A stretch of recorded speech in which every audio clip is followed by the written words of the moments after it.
লাগছে বাবু। বাচ্চাগুলা পাশে রুমের অনেক পরিশ্রম করতেছে আন্টির জন্য।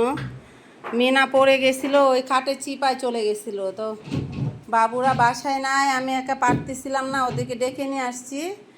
ওদেরকে দেখতে পেরে মিনা হচ্ছে প্রচুর ভয় পেয়ে গেছে, টাইটা লাগানো হয় নাই, ওইদিকে লাফ দিয়ে পড়ে গেছিল নিচে।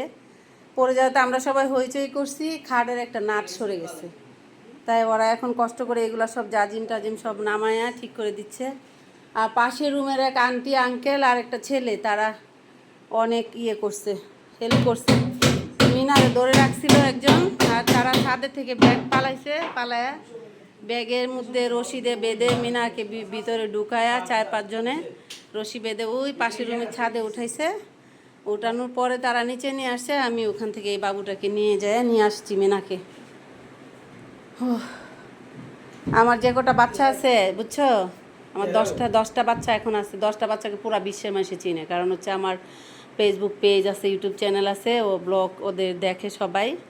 আর আমি হচ্ছে আজকে 10 বছর যাবৎ বিড়াল পালি। আমার হাতে প্রায় 48 জনের মতো মারা গেছে এই পর্যন্ত, এখন আছে 10 জন বুঝছো। ওদেরকে জন্মের পরে আমি 1 সেকেন্ডের জন্য বাসার বাইরে বের করি না।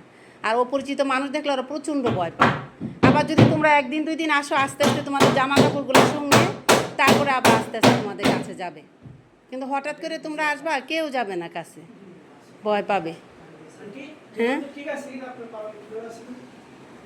তোমরা দেখো বাবু, তোমরা তো লাগাচ্ছ, তোমরা দেখো।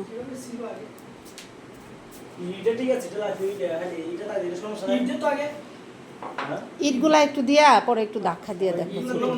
এই যে একটা, আর এইটা আরেকটা মনে এইদিকে নিচে আছে, দেখো।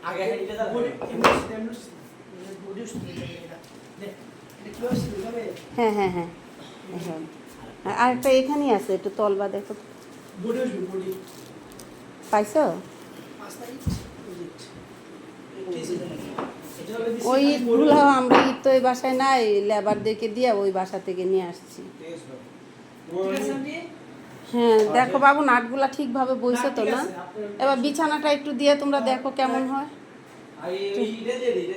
হ্যাঁ বিছানাটা দিয়ে একটু দেখো কেমন হয়। আমরা এগুলা তো পারি না, ওই লেবাররা সেট করে দিয়ে গেছে, ওরাই তো সব জিনিস সেট করে রাখা যায়।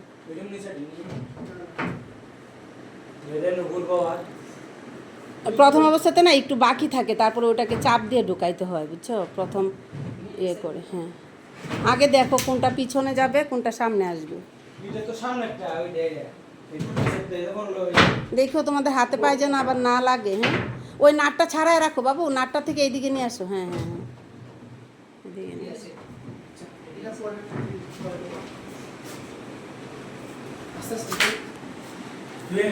তোমাদেরকে আসলে কি বলে যে ধন্যবাদ দিব আমি, তোমরা আমার ছেলের সমতুল্য, অনেক হেল্প করলা আন্টিরে, নাহলে আজকে আমি একবারে শেষ হয়ে যেতাম জানো।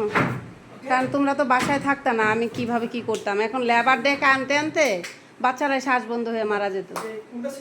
না না বাবা থাক থাক, না না না সমস্যা নেই, আন্টি আস্তে আস্তে বিছাতে পারবো।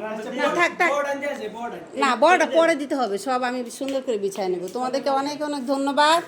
আর আন্টির কাছ থেকে তোমাদের চা কফি খাওয়ার দাওয়াত রইল। হ্যাঁ অনেক ধন্যবাদ তোমাদের। আচ্ছা ঠিক আছে বাবু, থ্যাংক ইউ সো মাচ তোমাদেরকে।